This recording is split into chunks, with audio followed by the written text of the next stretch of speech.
जय श्री राम दोस्तों, राधे कृष्णा। ओम नमः शिवाय। भगवान भोलेनाथ और माता पार्वती आप पर और आपके पूरे परिवार पर सदा सर्वदा अपना आशीर्वाद बनाए रखें। तो दोस्तों, शुरू करते हैं सोमवार व्रत कथा। एक नगर में एक बहुत धनवान साहूकार रहता था। उसके घर में धन की कमी नहीं थी, परंतु वह बहुत दुखी था क्योंकि उसके कोई पुत्र नहीं था। वह इसी चिंता में दिन रात दुखी रहता था। पुत्र की कामना के लिए वह प्रत्येक सोमवार को शिव जी का व्रत और पूजन किया करता था तथा सायकाल मंदिर जाकर शिव जी के सामने दीपक जलाया करता था। इस भक्ति भाव को देखकर एक समय माता पार्वती जी ने शिव जी से कहा, महाराज, ये साहूकार आपका अनंतम भक्त है। सदैव आपका व्रत और पूजन बड़ी श्रद्धा से करता है। आपको इसकी मनोकामना अवश्य पूर्ण करनी चाहिए। शिव जी ने कहा, हे पार्वती, यह संसार कर्म क्षेत्र है। किसान खेत में जैसा बीज बोता है वैसे ही फसल काटता है, उसी तरह मनुष्य इस संसार में जैसा कर्म करते हैं वैसा ही फल भोगते हैं। माता पार्वती ने अत्यंत आग्रह से कहा, महाराज, जब यह आपका अनंतम भक्त है और अगर इसको किसी प्रकार का दुख है तो इसे आपको अवश्य दूर करना चाहिए। आप तो सदैव अपने भक्तों पर दयालु रहते हैं और उनके दुखों को दूर करते हैं। यदि आप ऐसा नहीं करेंगे तो मनुष्य आपका पूजन तथा व्रत क्यों करेंगे? माता पार्वती का ऐसा आग्रह देख शिव जी कहने लगे, हे पार्वती, इसके कोई पुत्र नहीं है। इसी चिंता में यह अति दुखी रहता है। इसके भाग्य में पुत्र न होने पर भी मैं इसको पुत्र प्राप्ति का वर देता हूँ, परंतु यह पुत्र केवल 12 वर्ष तक जीवित रहेगा। इसके पश्चात वह मृत्यु को प्राप्त हो जाएगा। इससे अधिक मैं इसके लिए कुछ नहीं कर सकता। माता पार्वती और भगवान शिव का यह वार्तालाप वह साहूकार सुन रहा था। इससे उसको ना तो प्रसन्नता हुई और ना ही दुख हुआ। वह पूर्व की तरह शिव जी का व्रत और पूजन करता रहा। कुछ समय पश्चात साहूकार की स्त्री गर्भवती हुई और 10वें महीने उसके गर्भ से अति सुंदर पुत्र उत्पन्न हुआ। साहूकार के घर में बहुत खुशी मनाई गई, परंतु साहूकार तो यह जानता था कि उसकी केवल 12 वर्ष की आयु है, इसलिए उसने अधिक प्रसन्नता प्रकट नहीं की और न ही किसी को यह भेद बताया। जब वह बालक 11 वर्ष का हो गया तो बालक की माता ने उसके पिता से उसका विवाह करने के लिए कहा। साहूकार ने कहा, अभी मैं इसका विवाह नहीं करूँगा, मैं अपने पुत्र को काशी पढ़ने के लिए भेजूंगा। साहूकार ने बालक के मामा को बुलाकर उसको बहुत सा धन देकर कहा, तुम इस बालक को काशी पढ़ने के लिए ले जाओ और रास्ते में जिन जिन स्थानों से जाओ, यज्ञ करते, ब्राह्मणों को भोजन कराते, दक्षिणा देते हुए जाना। दोनों मामा भांजे यज्ञ करते, ब्राह्मणों को भोजन कराते तथा दक्षिणा देते काशी जी की ओर चल पड़े। रास्ते में एक शहर पड़ा। उस शहर में राजा की कन्या का विवाह था, परंतु जो राजकुमार विवाह कराने के लिए आया था वह एक आंख से काना था। उसके पिता राजा को इस बात की बड़ी चिंता थी कि कहीं राजकुमार को देखकर राजकुमारी या उसके माता पिता विवाह में किसी प्रकार की अड़चन न पैदा कर दें। जब उसने पेट के अति सुंदर लड़के को देखा तो मन में विचार किया कि क्यों न द्वारचार के समय इस लड़के से वर का काम चलाया जाए। ऐसा मन में विचार कर उस राजकुमार के पिता ने उस लड़के और उसके मामा से बात की। वे राजी हो गए। फिर वह साहूकार के लड़के को वर के कपड़े पहनाकर तथा घोड़ी पर बैठाकर कन्या के द्वार पर ले गए। सभी कार्य प्रसन्नता से पूर्ण हो गए। राजकुमार के पिता ने सोचा, यदि विवाह भी इसी लड़के से करा लिया जाए तो क्या बुराई है। ऐसा विचार कर लड़के और उसके मामा से कहा, यदि आप फेरों और कन्यादान के काम को भी पूरा करा दें तो आपकी बड़ी ही कृपा होगी। इसके बदले आपको बहुत सारा धन दूंगा। दोनों ने इसे सहर्ष स्वीकार कर लिया। विवाह कार्य बहुत अच्छी तरह से संपन्न हो गया। सेठ का पुत्र जिस समय जाने लगा तो उसने राजकुमारी की चुंदड़ी के पल्ले पर लिख दिया, तुम्हारा विवाह मेरे साथ हुआ है, परंतु जिस राजकुमार के साथ तुम विदा होगी वह एक आंख से काना है। मैं काशी जी पढ़ने जा रहा हूँ। सेठ के लड़के की जाने के पश्चात राजकुमारी ने जब चुंदड़ी पर ऐसा लिखा हुआ पाया तो उसने काने राजकुमार के साथ जाने से मना कर दिया। उसने अपने माता पिता को सारी बात बता दी और कहा, यह मेरा पति नहीं है, मेरा विवाह इसके साथ नहीं हुआ। जिसके साथ मेरा विवाह हुआ है वह तो काशी पढ़ने गया है। राजकुमारी के माता पिता ने अपनी कन्या को विदा नहीं किया और बारात वापस चली गई। उधर सेठ का लड़का और उसका मामा काशी पहुंच गए।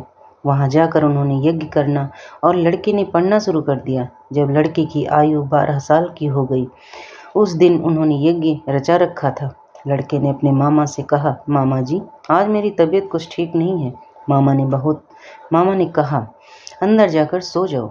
लड़का अंदर जाकर सो गया और थोड़ी देर बाद उसके प्राण निकल गए। जब उसके मामा ने आकर देखा कि उसका भांजा मृत पड़ा है तो उसको बड़ा दुख हुआ। उसने सोचा कि अगर मैं अभी रोना पीटना मचा दूंगा तो यज्ञ का कार्य अधूरा रह जाएगा। अतः उसने जल्दी से यज्ञ का कार्य समाप्त करवाकर ब्राह्मणों के जाने के बाद रोना पीटना शुरू कर दिया। संयोगवश उसी समय शिव पार्वती उधर से जा रहे थे। जब उन्होंने जोर जोर से रोने की आवाज़ सुनी तो पार्वती जी कहने लगी, महाराज, कोई दुखिया रो रहा है, इसके कष्ट को दूर कीजिए। जब शिव पार्वती वहां पहुंचे तो उन्होंने पाया कि वहां एक लड़का मृत पड़ा था। माता पार्वती कहने लगी, महाराज, यह तो उसी सेठ का लड़का है जो आपके वरदान से उत्पन्न हुआ था। शिव जी ने कहा, पार्वती जी, इसकी आयु इतनी ही थी, वह यह भोग चुका है। तब पार्वती जी ने कहा, हे महाराज, इस बालक को कुछ और आयु दो, नहीं तो इसके माता पिता तड़प तड़प कर मर जाएंगे। माता पार्वती के बार बार आग्रह करने पर शिव जी ने उसको जीवन का वरदान दिया। शिव जी की कृपा से वह लड़का जीवित हो गया। शिव जी और पार्वती कैलाश पर्वत पर चले गए।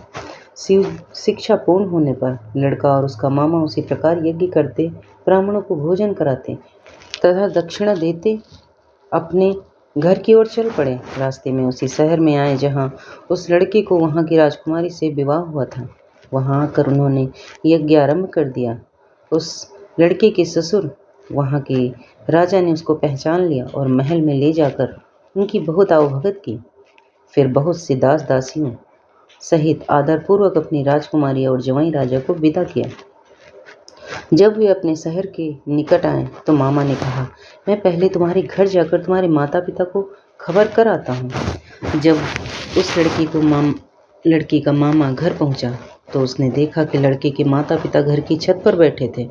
उन्होंने यह प्रण कर रखा था कि यदि हमारा पुत्र सकुशल लौट आया तो हम राजी खुशी नीचे आ जाएंगे, नहीं तो छत से गिरकर अपने प्राण दे देंगे। उस लड़के के मामा ने आकर जब यह समाचार दिया कि उसका पुत्र आ गया है तब उनको भरोसा नहीं हुआ। तब मामा ने शपथ पूर्वक कहा कि आपका पुत्र अपनी पत्नी तथा बहुत सारा धन साथ लेकर आया है। तो सेठ प्रसन्नता से भर उठा। सेठ सेठानी आनंद पूर्वक नीचे आए। बाहर आकर उन्होंने अपने पुत्र तथा उसकी पत्नी का भरपूर स्वागत किया। सभी प्रसन्नता के साथ रहने लगे। जो कोई सोमवार के व्रत को धारण करता है अथवा इस कथा को पढ़ता या सुनता है, उसकी दुख दूर होकर उसकी समस्त मनोकामनाएं पूर्ण होती हैं तथा इस लोक में नाना प्रकार के सुख भोग कर अंत में सदाशिव के लोक को प्राप्त करता है। और अब सुनेंगे बाबा भोलेनाथ की आरती। ओम जय शिव ओमकारा, भज हर शिव ओमकारा, ब्रह्मा विष्णु सदा शिव अर्धांगी धारा, हर हर शिव ओमकारा। एकानन चतुरानन पंचानन राजे, प्रभु पंचानन राजे, हंसासन गरुणासन वृषवाहन साजे। ओम जय शिव ओमकारा। दो चार चतुर्भुज दस भुज अति सोहे, प्रभु दस भुज अति सोहे, तीनों रूप निरखता त्रिभुवन जन मोहे। ओम जय शिव ओमकारा, प्रभु हर शिव ओमकारा। अक्षमाला वनमाला मुंडमाला धारी, प्रभु मुंडमाला री, चंदन मृगमद सोहे, भोले शुभकारी। ओम जय शिव ओमकारा, प्रभु हर शिव ओमकारा। श्वेतांबर पीतांबर बाघंबर अंगे प्रभु बाघंबर अंगे सनकादिक भूतादिक प्रेतादिक संगे हर हर शिव ओंकारा करके मध्य कमंडल चक्र त्रिशूलधारी प्रभु चक्र त्रिशूलधारी सुखकारी दुखहारी सुखकारी दुखहारी जगपालनकारी जय जय शिव ओंकारा महाविष्णु सदा शिव जानत अविवेका प्रभु जानत अविवेका प्रणवाक्षर के मध्य ये तीनों एका ओम जय शिव ओंकारा त्रिगुण शिव जी की आरती जो कोई नर गावे प्रभु प्रेम सहित गावे कहत शिवानंद स्वामी मन वांछित फल पावे हर हर शिव ओंकारा प्रभु जय शिव ओंकारा ब्रह्मा विष्णु सदा शिव अर्धांगी धारा हर हर शिव ओंकारा। तो प्रेम से बोलो जय भोलेनाथ बाबा की। तो भक्तजनों, अगर कथा पसंद आई है तो चैनल को लाइक शेयर सब्सक्राइब कर लेना। धन्यवाद।